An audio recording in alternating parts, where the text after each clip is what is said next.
Freddy Pratama lahir dan tumbuh di Kalimantan Selatan, sebuah provinsi yang secara geografis dan juga sosial menawarkan kondisi yang kompleks bagi pertumbuhan jaringan kriminal besar. Lingkungan di sana, kombinasi antara kemiskinan struktural, akses terbatas ke pemerintahan, dan kondisi perbatasan yang sering mudah dimanfaatkan oleh entitas non-formal. Dalam konteks ini, Freddy bukan sekedar anak desa yang kemudian terjerumus ke kejahatan kecil. Ia menempatkan dirinya dalam kerangka yang jauh lebih besar.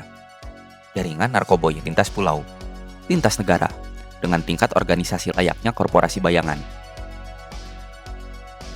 Dalam catatan keimigrasian dan data intelijen aparat penegak hukum, Freddy terakhir tercatat memasuki Indonesia pada November tahun 2014. Berikutnya, jejaknya menjadi samar dan sulit dilacak. Hal ini menandakan bahwa sejak titik itu, Freddy kemungkinan telah mengalihkan basis operasinya ke luar negeri atau ke wilayah yang secara yuridiksi sulit dijangkau. Dengan kata lain, sudah sejak awal ia memilih jalur yang bukan hanya bandar lokal, melainkan pengendali jaringan dengan leverage geografis dan yurisdiksional. Jejak terakhirnya adalah lintas negara, Malaysia, Thailand, bahkan negara kawasan segitiga emas di Asia Tenggara, menunjukkan bahwa latar belakangnya lebih dari sekedar konteks domestik. Dia memasuki area kejahatan global. Identitas Freddy pun masih penuh dengan alias dan lapisan penyamaran. Ia dikenal dengan samaran-samaran yang beragam. Miming, The Secret, Casanova, Airbag, Majapahit. Penggunaan banyak nama ini bukan hanya sekedar gaya, melainkan bagian dari sistem yang ia bangun untuk mengaburkan jejak dan memperpanjang umur operasinya. Aparat bahkan mencurigai bahwa ia telah melakukan perubahan fisik, operasi plastik hingga identitas baru, sebagai strategi penghindaran. Semua itu menandakan bahwa latar belakang Freddy melewati tahap pengedar hingga ke arena yang membutuhkan manajemen identitas yang kompleks dan standar pengamanan tingkat tinggi. Ungkapan bahwa Freddy mengendalikan jaringannya dari Thailand muncul secara konsisten di berbagai publikasi penegakan hukum. Ia menunjukkan bahwa akar operasinya bukan sekedar lokal atau nasional, melainkan memiliki basis luar negeri sebagai ruang berlindung. Dengan demikian, latar belakang Freddy mencakup aspek transnasional. Dia bukan korban dari struktur sosial lokal semata, tetapi pelaku yang memilih dan memanfaatkan celah yuridiksi, batas negara, dan kondisi ekonomi yang memungkinkan kejahatan aktif berkembang. Ia secara strategis memposisikan dirinya di titik di mana pengawasan negara menjadi lemah, dan kanal kejahatan dapat berjalan dengan resiko yang rendah. Latar dan lingkungan sosial di Kalimantan Selatan, dengan banyaknya jalur transportasi air sungai, hutan, dan akses keluar masuk yang kurang terpantau ketat, memberi Freddy sebuah playground geografis. Selain itu, peran komoditas legal dan ilegal di kawasan perbatasan sering tumpang tindih. Berbagai barang, orang, dan uang bergerak dalam kerangka informal, dan aparat sering terkendala oleh sumber daya dan koordinasi lembaga. Freddy tampaknya memanfaatkan kondisi ini, bukan hanya sebagai titik awal operasi, tetapi juga sebagai fondasi dalam membangun jaringan yang lebih luas.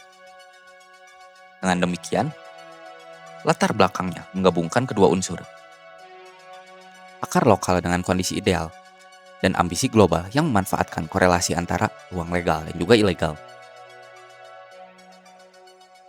Dari segi ekonomi, meskipun data lengkap tidak terbuka secara publik, aparat menaksir bahwa jaringan yang dikendalikan oleh Freddy menghasilkan perputaran uang triliunan rupiah, serta aset-aset bernilai ratusan miliar telah berhasil disita. Ia menunjukkan bahwa latar belakang Freddy bukan hanya soal operasi kriminal kecil, melainkan soal penguasaan skala besar. Dan untuk berada di skala tersebut, perlukan latar belakang yang kuat dalam istilah sumber daya, modal, koneksi, informasi, dan sistem perlindungan. Freddy tampak memiliki semua itu. Akses ke jalur impor-ekspor narkotika, jaringan kaki tangan, identitas ganda, manajemen finansial, hingga lokasi operasional yang sulit dijangkau.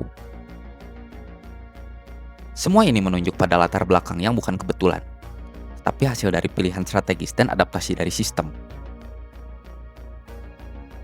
Ada aspek penting yang sering diabaikan ketika meneliti latar belakang Freddy, yaitu bahwa ia tidak bekerja sendirian. Meskipun namanya yang paling mencolok, ia tampak sebagai kepala bayangan dari sistem yang jauh lebih besar. Dengan demikian, latar belakangnya mencakup koordinasi, delegasi, dan kontrol atas struktur yang tersebar. Ia membangun jaringan dengan divisi yang menangani logistik, distribusi, keuangan, dan keamanan internal. Struktur ini mirip dengan perusahaan legal yang kompleks. Dengan demikian, latar belakang Freddy tidak hanya mencakup faktor individu, tapi juga faktor organisasi. Ini penting karena banyak pelaku kriminal besar gagal bertahan lama. Sementara Freddy, dengan latar belakang sistematik seperti ini, bisa bertahan dalam jangka waktu yang cukup lama tanpa tertangkap. Dari perspektif sosiologis, latar belakang Freddy juga memperlihatkan adaptasi terhadap perubahan sistem, pengawasan dan juga teknologi. Dengan semakin canggihnya pengawasan keimigrasian, kontrol finansial, dan kerjasama internasional, ia telah memilih jalur penghindaran, identitas ganda, basis di luar negeri, jaringan kurir yang disebar di banyak provinsi, serta penggunaan struktur keuangan yang rumit. Ini menunjukkan bahwa latar belakang Freddy adalah produk dari era globalisasi kejahatan, di mana pelaku tidak lagi sekedar lokal, tetapi aktif memanfaatkan arus uang, teknologi, dan juga jaringan internasional. Ia bukan produk lingkungan kriminal tradisional yang stagnan, melainkan agen adaptif yang naik ke level struktur sindikat. Latar belakang lingkungan di Kalimantan dengan elemen perbatasan, sumber daya alam, dan infrastruktur yang terkadang terbengkalai memberi Freddy modal lokal yang kuat. Kemudian, ekspansi operasional ke pulau-pulau lain hingga lintas negara menunjukkan bahwa latar belakangnya tidak berhenti di satu wilayah. Ia membangun jaringan yang melampaui wilayah asalnya. Dengan demikian, narasi latar belakang Freddy mencakup perjalanan dari lokal ke global, dari titik awal Kalimantan Selatan menuju jaringan internasional. Ia menunjukkan bagaimana seorang individu dapat menginisiasi dan kemudian memperbesar dirinya menjadi pengendali skala besar.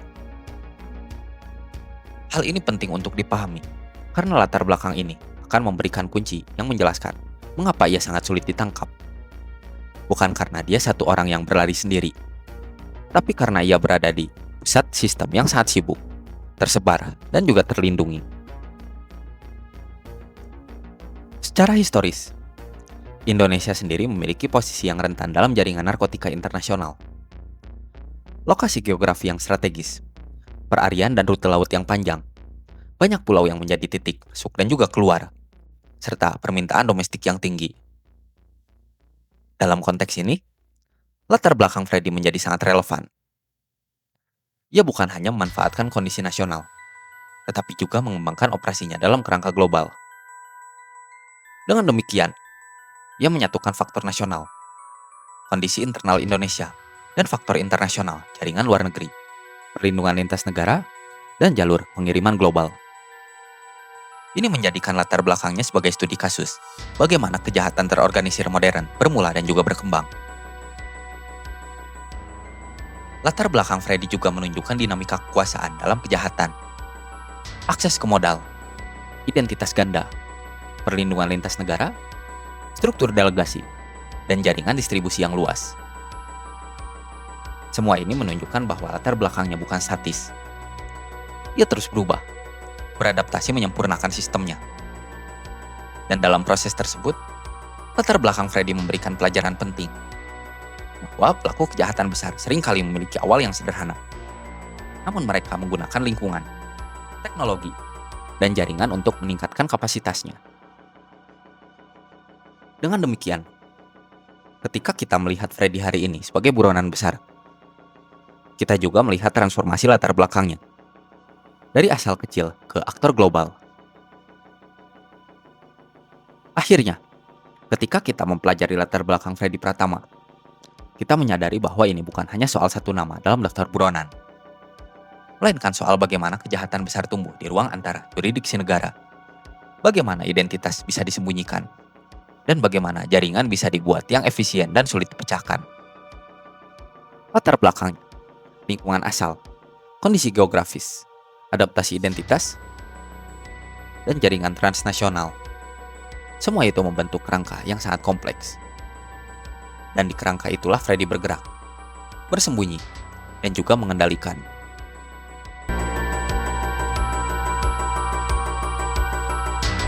Sejak awal 2000-an, arus peredaran narkoboy di Asia Tenggara telah menjadi salah satu ekonomi gelap paling stabil di dunia. Ketika pemerintah-pemerintah di kawasan ini meningkatkan pengawasan di pelabuhan besar, jaringan narkoboy menyesuaikan diri. Mereka berpindah ke jalur yang kecil, memanfaatkan perairan dangkal dan pelabuhan nelayan. Di titik inilah, jaringan Freddy Pratama mulai membentuk dirinya. Pada mulanya, Freddy hanyalah penghubung kecil, orang yang mengenal jalur air di Kalimantan dan Sumatera, membantu mengatur pergerakan barang dari kapal besar menuju daratan. Namun seiring waktu, dia memahami satu hal penting, bahwa kekuatan terbesar dalam perdagangan narkoboy bukan di tangan mereka yang mengirim atau mengangkut, melainkan mereka yang mengatur sistemnya. Dan dari kesadaran itu, ia mengubah dirinya dari operator lapangan menjadi arsitek jaringan.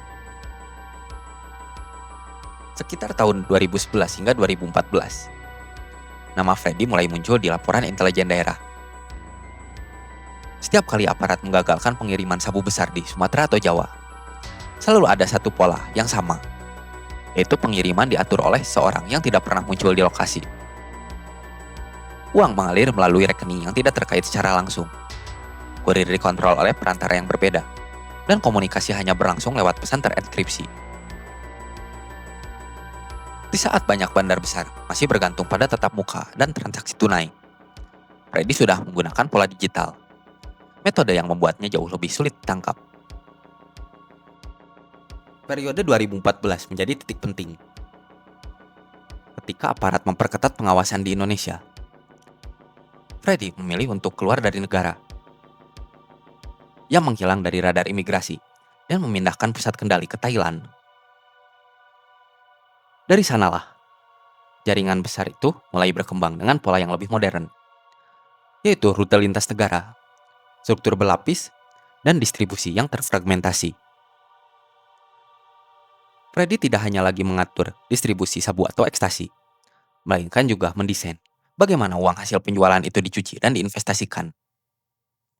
Ia meniru model bisnis legal, menciptakan rantai komando yang efisien, namun terputus satu sama lain, agar jika satu rantai tertangkap, rantai yang lainnya tetap hidup.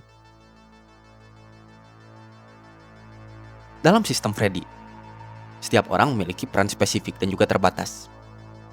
Ada kelompok yang hanya bertugas menerima barang, tanpa tahu siapa pengirimnya. Ada yang bertugas mengemas, menyamarkan, dan mengirim ulang.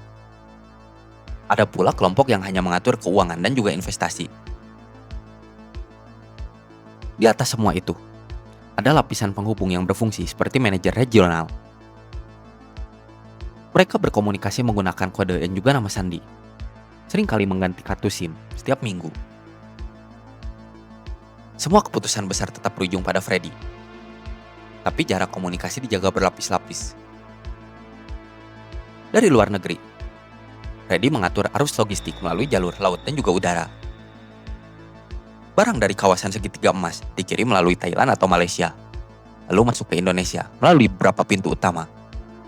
Perairan Sumatera bagian selatan, pelabuhan di Kalimantan, dan jalur pesisir Jawa. Dari sanalah, barang dibagi dalam skala yang kecil, dikirim ke gudang penyimpanan di berbagai kota besar. Jakarta, Medan, Palembang, Surabaya, Banjarmasin, dan Makassar. Setiap gudang memiliki sistem keamanan yang berbeda dan dikelola oleh kelompok yang tidak saling mengenal. Khusus untuk urusan keuangan, Freddy menerapkan pola yang rumit. Uang hasil penjualan narkotika tidak pernah disimpan dalam rekening pribadi. Dia menggunakan sistem uang bergerak. yaitu mentransfer ke banyak rekening kecil atas nama orang lain, lalu mengonsolidasikannya ke rekening bisnis fiktif di luar negeri. Sebagian uang kemudian diinvestasikan ke dalam aset legal, seperti properti, kendaraan, hingga usaha restoran dan hiburan malam. Di atas kertas, semua itu tampak sah. Tapi di baliknya, setiap arus dana adalah cerminan dari bisnis haram yang ia kendalikan.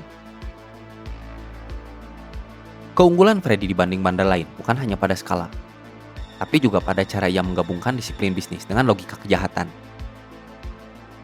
Ia tidak hanya memperkerjakan kurir atau pengedar, tapi juga orang-orang dengan latar belakang teknologi informasi, akuntansi, dan juga logistik. Ia membangun sistem komunikasi internal yang rapi dan sistem pembayaran yang fleksibel, termasuk menggunakan mata uang digital dan aplikasi luar negeri. Dalam banyak hal, struktur ini bekerja seperti perusahaan multinasional yang mengatur operasi lintas cabang. Namun kehebatan sistem ini juga menjadi sumber kehancurannya. Sejak tahun 2019, aparat Indonesia mulai memetakan ulang pola komunikasi antar anggota jaringan. Data dari berbagai penangkapan menunjukkan pola rute dan kode yang sama. Dari sinilah, Polri membentuk satuan khusus untuk membongkar Project FP, sebuah operasi besar yang difokuskan untuk melumpuhkan jaringan Freddy Pratama dari bawah. Selama bertahun-tahun, operasi itu berhasil menangkap puluhan orang, menyita ratusan kilogram barang terlarang, dan menutup berbagai gudang penyimpanan. Tapi, sang aktor utama tetap tidak tersentuh. Setiap kali satu kelompok ditangkap, muncul kelompok baru dengan pola yang sama. Hal ini menandakan dua hal. Pertama, bahwa sistem Freddy begitu kuat hingga mampu untuk beregenerasi. Dua, bahwa ada semacam manual operasi yang memungkinkan siapapun untuk melanjutkan peran yang ditinggalkan oleh rekannya. Dengan kata lain, Freddy telah menciptakan sistem otomatis yang bisa bekerja tanpa dirinya hadir secara fisik. Selain di Indonesia, jaringan ini juga terhubung dengan kelompok di Malaysia dan juga Thailand. Hubungan antar negara ini saling melindungi. Jaringan di luar negeri memastikan suplai tetap lancar, sementara jaringan di dalam negeri mengatur distribusi dan juga keuangan. Sementara itu, Freddy memposisikan diri di tengah, sebagai titik koordinasi yang sulit dijangkau secara hukum. Posisi geografis Thailand, yang berbatasan langsung dengan kawasan penghasil narkotika dan memiliki banyak jalur di hutan, membuatnya ideal untuk menjadi pusat kendali. Bahkan beberapa laporan menyebut bahwa ia memperoleh perlindungan dari kelompok bersenjata lokal yang menyediakan tempat persembunyian di area terpencil. Seiring meningkatnya operasi penegakan hukum, Freddy memperkuat sistem keuangannya. Dia menggunakan aset digital, termasuk mata uang kripto, untuk menyembunyikan arus uang. Setiap transaksi dilakukan dalam jumlah kecil namun dengan frekuensi yang tinggi, membuatnya hampir mustahil dilacak satu persatu. Di sisi lain, hasil kejahatan terus diubah menjadi bentuk yang sah. Tanah, kendaraan, bahkan bisnis pariwisata.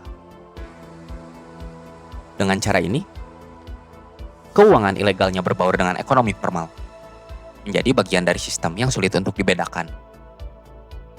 Tahun demi tahun, jaringan ini tumbuh semakin kompleks. Tidak lagi hanya bergantung pada satu jalur distribusi, tetapi bercabang seperti akar pohon. Setiap daerah memiliki kepala wilayah sendiri, yang bertanggung jawab pada koordinator tingkat atas. Sistem ini bekerja nyaris otomatis. Dan karena itu pula, meski sebagian besar anggota sudah ditangkap, sisa jaringan masih bisa beroperasi. Dalam konteks kriminologi, inilah bentuk kejahatan modern yang paling berbahaya, yaitu sistem yang bisa bertahan, bahkan ketika pemimpinnya tidak terlihat. Namun seiring waktu, tekanan internasional mulai meningkat. Kerjasama antara Indonesia, Thailand, dan juga Malaysia menghasilkan koordinasi intelijen yang lebih kuat. Jalur masuk narkotika dari luar negeri mulai dipersempit. Berapa aset besar milik jaringan Freddy berhasil dibekukan. Dan di saat yang sama, teknologi pelacakan digital mulai digunakan untuk menelusuri komunikasi antar anggota. Perlahan, lingkaran itu mengecil.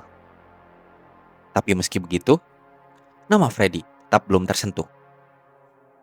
Ia tetap menjadi entitas yang hidup dalam kabut. Diketahui ada, tapi tidak pernah terlihat. Dalam narasi kriminal modern Indonesia, Freddy Pratama menempati posisi yang unik. Ia bukan hanya buronan, tapi representasi dari sebuah era baru. Kejahatan yang dijalankan dengan disiplin korporasi, sistematis seperti mesin, dan beroperasi di luar batas hukum negara. Ketika aparat berjuang melawan kurir dan juga pengedar, Freddy mengatur strategi dari luar negeri, mengubah setiap tekanan menjadi peluang adaptasi. Ia memahami sesuatu yang jarang dipahami banyak orang, bahwa dalam dunia narkotika, kekuatan sejati bukan hanya di tangan yang mengirim barang, tapi di tangan yang mengatur arusnya. Kini, meskipun sebagian besar jaringan telah dipreteli, Freddy masih menjadi nama yang menimbulkan resonansi kuat di kalangan penegak hukum. Ia simbol dari perlawanan panjang terhadap sistem hukum lintas batas, lambang dari bagaimana satu individu bisa membangun jaringan kriminal yang menyaingi efisiensi perusahaan besar, dan pengingat bahwa dalam dunia kejahatan global, batas negara hanyalah garis di peta, bukan penghalang yang nyata.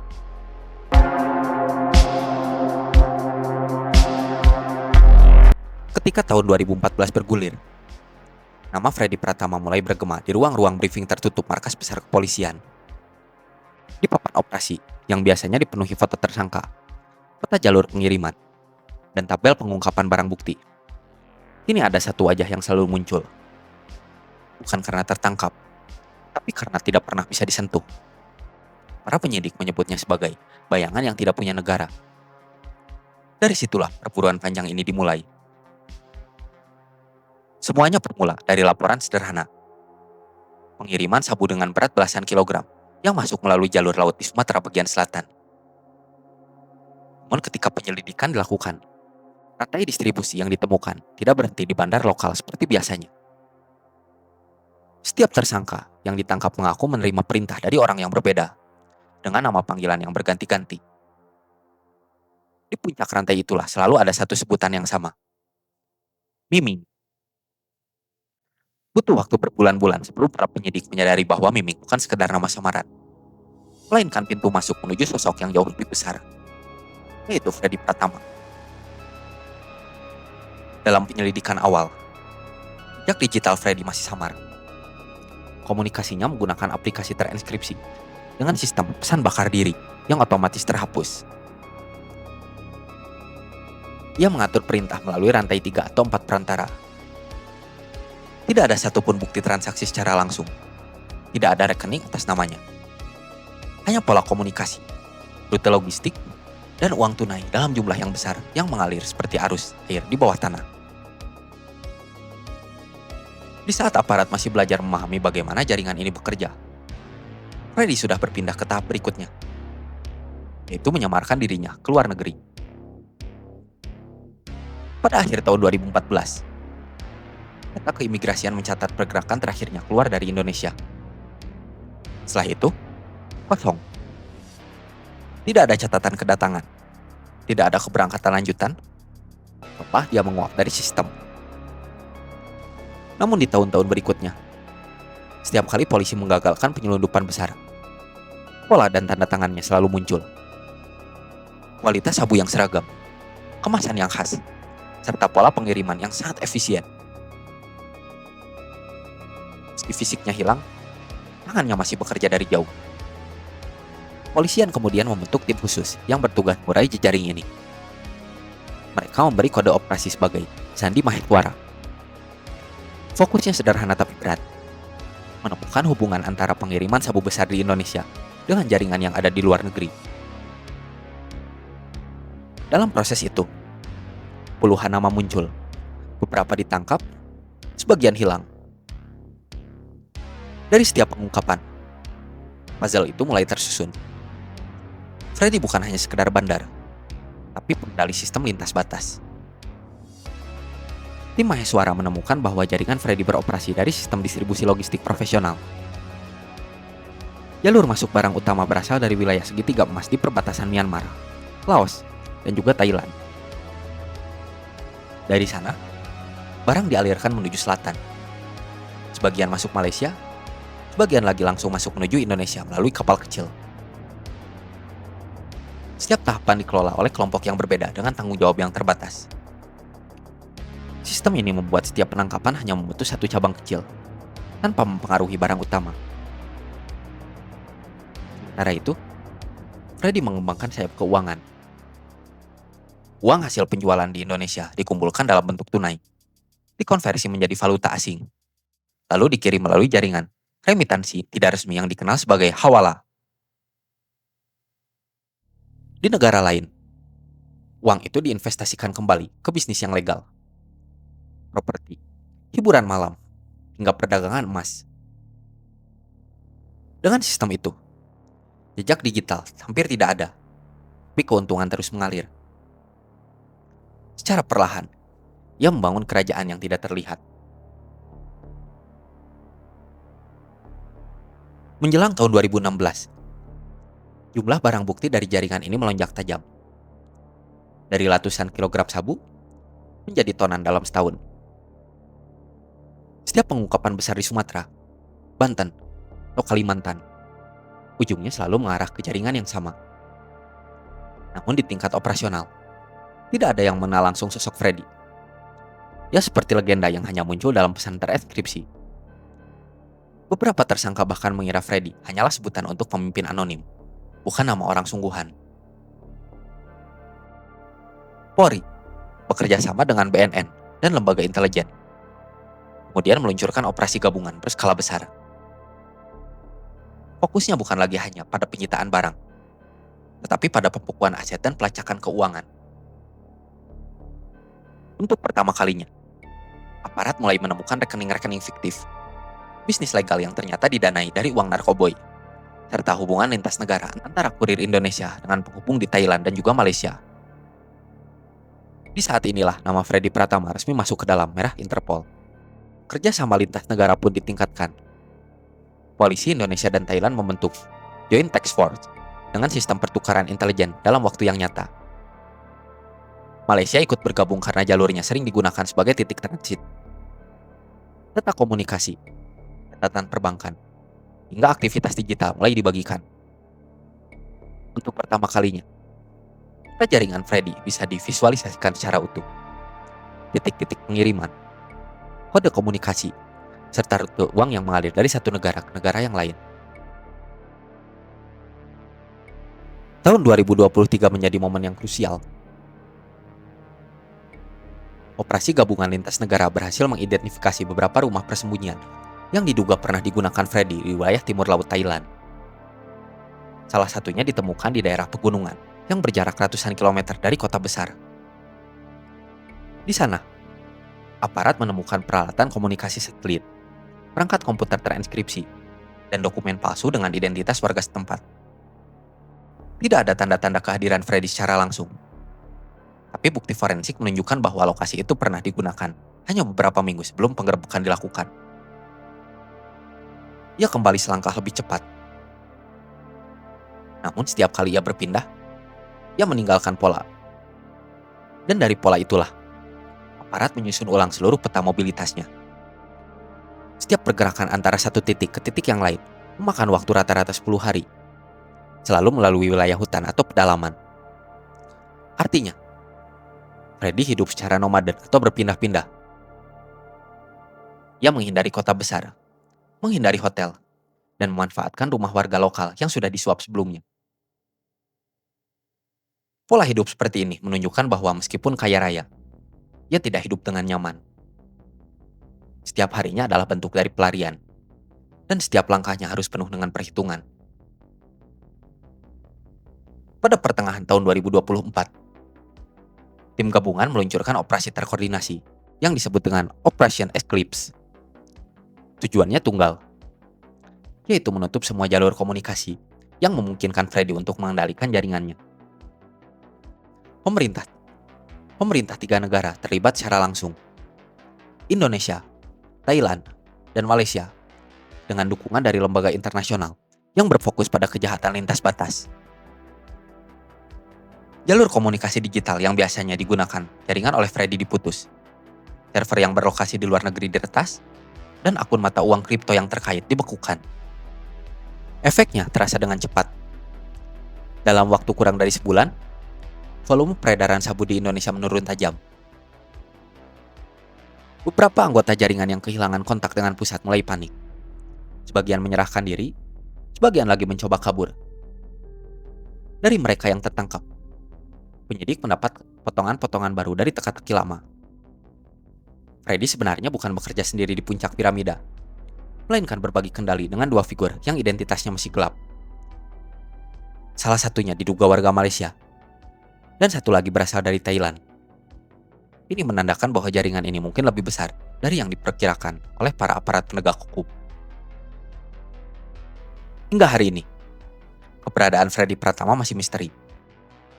Tapi satu hal yang pasti, selama sistem dunia masih memiliki celah, akan selalu ada orang seperti dirinya yang tahu bagaimana cara untuk memanfaatkannya. Dan di sanalah, perburuan tidak akan pernah berhenti. Bukan karena kebencian, tapi karena keadilan yang masih belum sempat untuk menemuinya.